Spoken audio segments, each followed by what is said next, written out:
Good morning students. आज हम class 12th के एक महत्वपूर्ण टॉपिक प्रवास के बारे में बात करेंगे, क्योंकि आजकल ये बड़ा चर्चा का विषय है।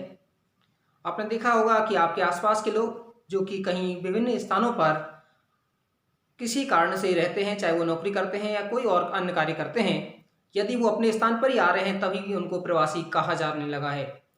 और जो कि अपने आप में एक हास्यास्पद लगता है कि कोई व्यक्ति अपने ही स्थान पर जाने के लिए वो उसको प्रवासी क्यों कहा जा रहा है। तो पहली चीज आती है कि प्रवास क्या है, माइग्रेशन क्या है। प्रवास, देखिए कोई भी मानव समुदाय जब एक स्थान से दूसरे स्थान को, कोई एक भौगोलिक इकाई से दूसरी भौगोलिक इकाई, अब कोई ना कोई कारण से आपका आपका माइग्रेशन होगा। या तो वो आपका कोई भी प्राकृतिक कारण से हो सकता है, कोई बाढ़ तूफान आदि इस तरह से हो सकता है, या कोई महामारी इस तरह की हो सकती है, या तो कोई आर्थिक कारणों से हो सकता है, कोई जॉब के लिए है, कोई सामाजिक कारण हो सकता है कि भाई उसको शिक्षा व्यवस्था के लिए चाहिए, चिकित्सा सुविधाओं के लिए चाहिए, या कोई सांस्कृतिक कारण हो सकता है। तो प्रवास क्या है, मानव समुदाय में एक भौगोलिक इकाई से दूसरी भौगोलिक इकाई में प्राकृतिक, आर्थिक, सामाजिक और सांस्कृतिक कारकों के कारण होने वाले स्थानांतरण को ही प्रवास कहा जाता है। संयुक्त राष्ट्र संघ आपका यूएनओ ने भी प्रवास को परिभाषित किया और उसने बताया कि जनसंख्या स्थानांतरण एक भौगोलिक इकाई से दूसरी भौगोलिक इकाई में देखने को मिलता है, जिसमें स्थायी भी आपका परिवर्तित हो जाता है। प्रवास के बारे में सबसे पहले, या प्रवास की प्रवृत्तियों के बारे में सबसे पहले रैडजेल महोदय ने अध्ययन किया। दूसरी चीज है, हमारे भारतीय संविधान के आर्टिकल 19 में 6 प्रकार की स्वतंत्रता का जिक्र किया गया है, और उसमें जैसे कि आपका बोलने की है, कहीं आपका घूमने की है, संगठन बनाने की है। उसी का एक आर्टिकल का एक आता है 19 का सब क्लॉज 1 का डी, जिसमें कोई भी व्यक्ति देश में कहीं भी आवागमन कर सकता है। और तथा दूसरा है 19(1) ई में कि कोई भी व्यक्ति किसी भी स्थान पर, देश के किसी स्थान पर है, वो आपका रह सकता है, वश आपका सकता है, वो हमारा ये संवैधानिक प्रावधान है। उसके बाद में और आता है कि भाई आपका प्रवास का उद्गम स्थान और गंतव्य स्थान, आपका प्लेस ऑफ ओरिजिन,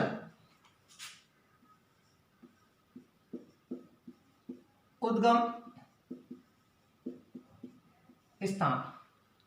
उद्गम स्थान का तात्पर्य है कि जिस स्थान से जनसंख्या है या लोग है दूसरे स्थान को जाते हैं, वो क्या कहलाता है, उसका उद्गम स्थान।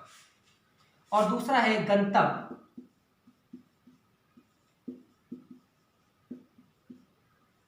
जिस स्थान पर मान लीजिए इस वाले भाग से दूसरे वाले भाग, ये पहला है दूसरा है, यदि यहां से लोग दूसरे स्थान पर जा रहे हैं वो क्या होगा, गंतव्य स्थान, डेस्टिनेशन पॉइंट होगा। और जहां से व्यक्ति उठ करके जाते हैं वो कौन सा होगा, आपका उद्गम स्थान। जैसे अल्मोड़ा और देहरादून के लिए, यदि अल्मोड़ा से कुछ लोग जाते हैं देहरादून के लिए, तो अल्मोड़ा क्या हो गया, आपका उद्गम स्थान होगा, ओरिजिन पॉइंट होगा, और आपका देहरादून क्या होगा, डेस्टिनेशन पॉइंट। उसके बाद में 2 शब्द और आते हैं, एक आपका आता है आप्रवास और एक आपका आता है उपप्रवास। आप्रवास और एक होता है उत्प्रवास। आप्रवास क्या है, इसको हम इमिग्रेशन,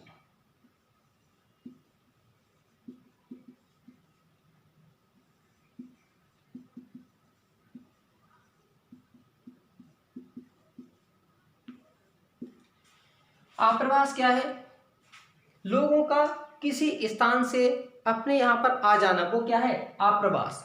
और उत्प्रवास क्या है कि लोगों का एक स्थान से दूसरे स्थान को चले जाना, उत्प्रवास है।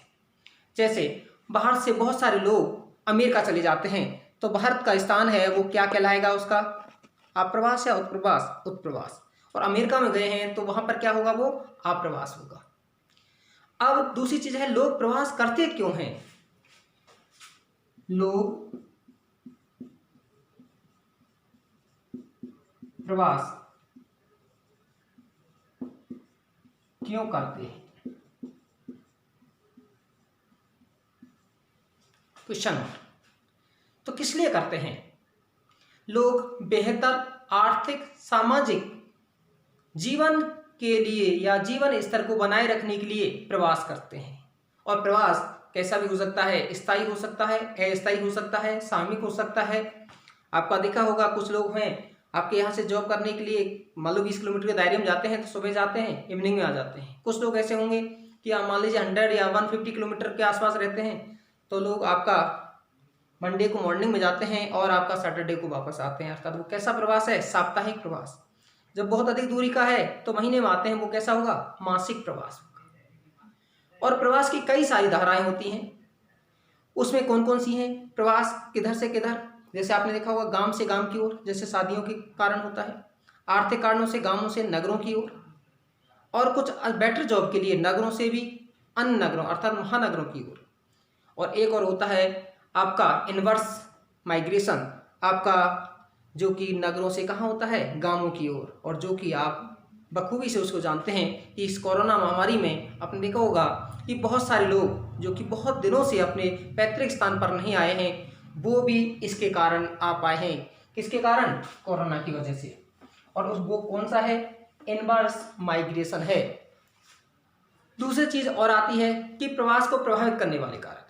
आपने पढ़े होंगे प्रवास को प्रभावित करने वाले बहुत सारे कारक होते हैं। हमने परिभाषा में बताया, जैसे आर्थिक है, सामाजिक है, सांस्कृतिक है, राजनीतिक है, बहुत सारे कारक हैं।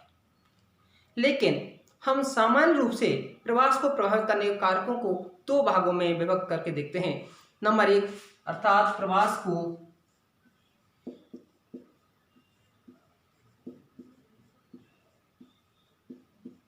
प्रभावित करने वाले कारक दो प्रकार के होते हैं। एक होता है आपका प्रतिकर्ष कारक,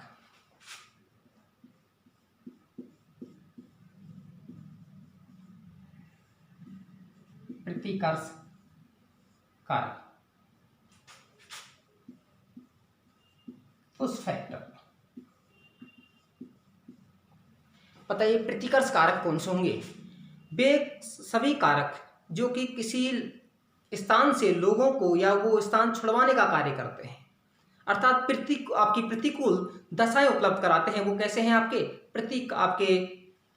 प्रतिकर्ष कारक हैं। कौन से हैं? प्रतिकर्ष कारक। अब कौन से प्रतिकर्ष कारक होंगे? दूसरी चीज और है इसमें, प्रतिकर्ष में कौन से होंगे आपके? आप रहते हैं, बताइएगा आप कहां पर अधिक रहना पसंद करेंगे? जहां बेरोजगारी दर अधिक हो या रोजगार के अवसर अधिक होंगे। प्रतिकर्ष कारक कौन से होंगे? कि जहां बेरोजगारी की दर अधिक होगी वहां लोग रहना पसंद करेंगे? नहीं करेंगे? नहीं करेंगे, अर्थात बेरोजगारी। दूसरा है कि आपका जिस स्थान पर है आपदाएं अधिक आती हों।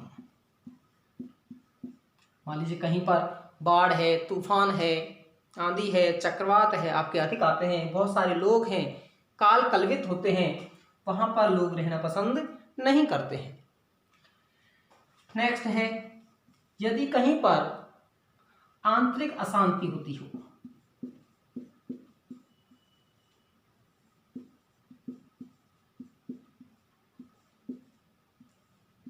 आंतरिक अशांति जैसे आपने देखे होंगे भारत का बहुत सारा एरिया है जो आपके रेड कॉरिडोर में आता है, माओवादी प्रभावित क्षेत्र है, जहां पर आंतरिक अशांति होती रहती है। या मान लीजिए कहीं पर बहुत सारे आपस में झगड़े अधिक रहते होते हों, या अर्थात वहां पर अराजकता अधिक हो, तो वहां पर लोग रहना चाहेंगे? नहीं रहना चाहेंगे? नहीं रहना चाहेंगे, अर्थात वहां से लोग है दूसरे स्थान को जाएंगे। अर्थात वो कैसा कारक होगा? प्रतिकर्ष कारक। नेक्स्ट आपका प्रतिकूल जलवायु।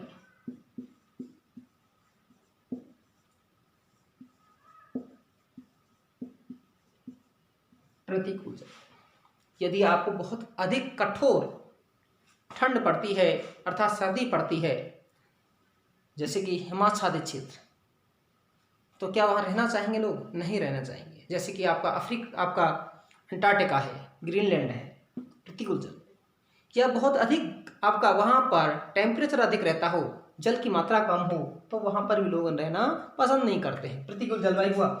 नेक्स्ट है राजनीतिक अस्थिरता।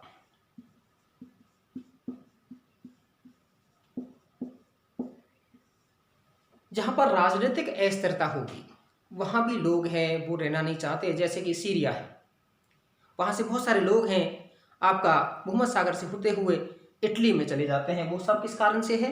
राजनीतिक अस्थिरता के कारण। और कौन से का कारण होंगे आपके? यदि अनुपजाऊ भाग, अनुपजाऊ भूमि अर्थात जो कृषि की दृष्टि से अनुर्वर हो, वहां पर भी लोग हैं रहना कम पसंद करते हैं।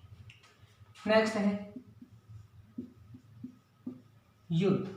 यदि कहीं पर कोई युद्ध हो जाए या युद्ध होने की संभावना हो, जैसा आप कई बार देखते होंगे कि भारत पाकिस्तान की सीमा पर कई बार हमारे यहाँ गोलीबारी की स्थिति होती है और वहाँ पर सीमावर्ती क्षेत्रों से लोगों का पलायन है दूसरे स्थान पर हो जाता है। वो कैसे सब कारक हैं आपके, या आपने देखा होगा बहुत सारे कश्मीरी पंडितों का है, कश्मीर से है माइग्रेशन हो गया, वो किस कारण से है? वो वहाँ पर आंतरिक अशांति और युद्ध के कारण भी आपको कहा जा सकता है।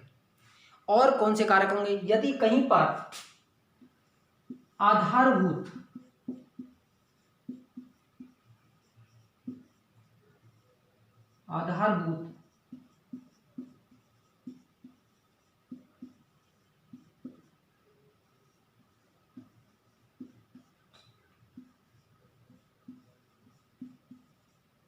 आधारभूत सुविधाओं का अभाव। जैसे कि आपका आधारभूत सुविधा में क्या होगा? मान लीजिए आपके पास में है परिवहन के, अर्थात वहाँ पर यातायात मार्गों का विकास ना हो, शिक्षा की व्यवस्था ना हो, चिकित्सा की व्यवस्था ना हो, आपका आधारभूत ढांचा है, कोई इस कॉलेज वगैरह ना हो, तो वहाँ पर लोगों का या विद्युत की सप्लाई ना हो, यदि ये सारी चीज होंगी तो वो कैसे कारक होंगे? प्रतिकूल कारक होंगे।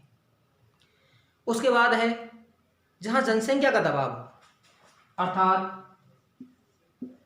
जन दबाव। जहाँ जनसंख्या का घनत्व अधिक है, घनत्व अब अधिक होगा, तो वहां पर रोजगार के अवसर कम है, तो मजदूरी दर कम क्या होगी? ज्यादा होगी या कम होगी? कम होगी। और नेक्स्ट है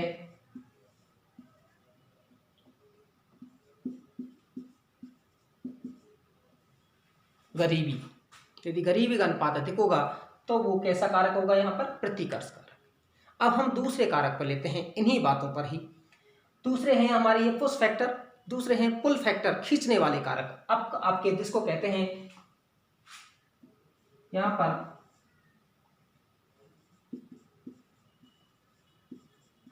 अपकर्ष कारक,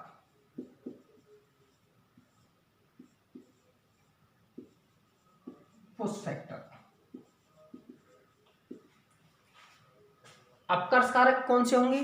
अर्थात जब जनसंख्या को दूसरे स्थान से अपनी ओर खींचते हैं, खींचने वाले कारक। अब वो कौन से होंगे? जो इसके विपरीत होंगे। जैसे जहां पर बेहतर रोजगार की संभावना है अधिक होंगी, तो वो कैसा होगा? आपका अपकर्ष कारक होगा, प्रतिकर्ष कारक होगा? अपकर्ष कारक। एक एक को ले लेते हैं हम।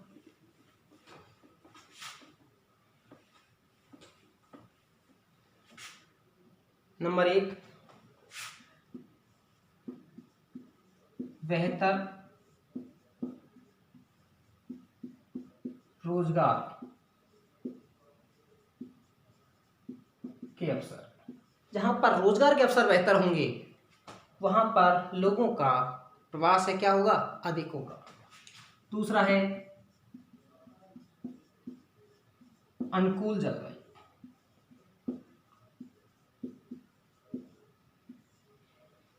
अर्थात जहां ना तो बहुत अधिक कठोर शीत हो, ना ही आपकी कठोर क्या हो, आपकी उष्ण हो, वहां पर लोग रहना पसंद आते करते हैं, जैसे खासकर मध्य अक्षांशीय क्षेत्रों में।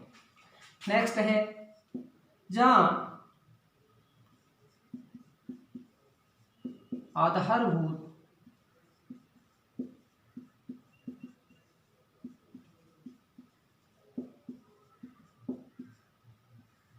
सुविधाओं की उपलब्धता।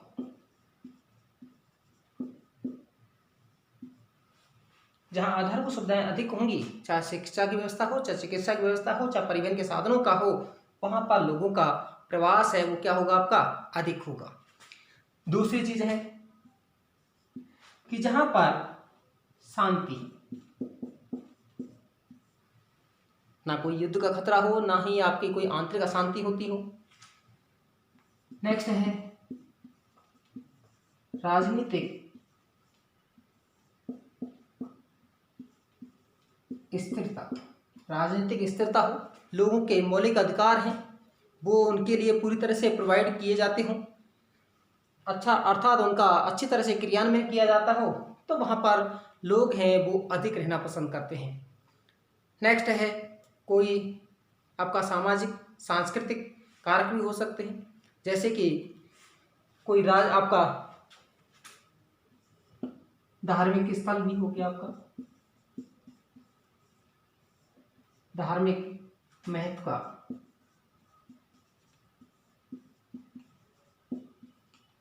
स्थान या स्थल आपका, वहां भी लोगों का प्रवास है वो आपका अधिक होता है।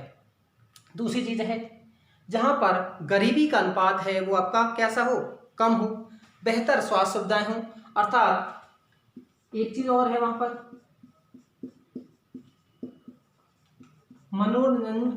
मनोरंजन के स्रोत हो, तो वहां पर लोगों का प्रवास है वो आपका। हमने ये सारी चीजें बताई कि प्रवास क्या है, उसके बाद बताया है कि उद्गम स्थान और आपका गंतव्य स्थान, उसके बाद बताया आपका कि आप्रवास और उत्प्रवास, फिर उसके बाद प्रवास क्यों करते हैं और फिर प्रवास के कारण क्या क्या हैं। हम प्रवास के प्रकार और प्रवास के परिणाम पर नेक्स्ट वीडियो आपके अगले वीडियो में है बात करेंगे।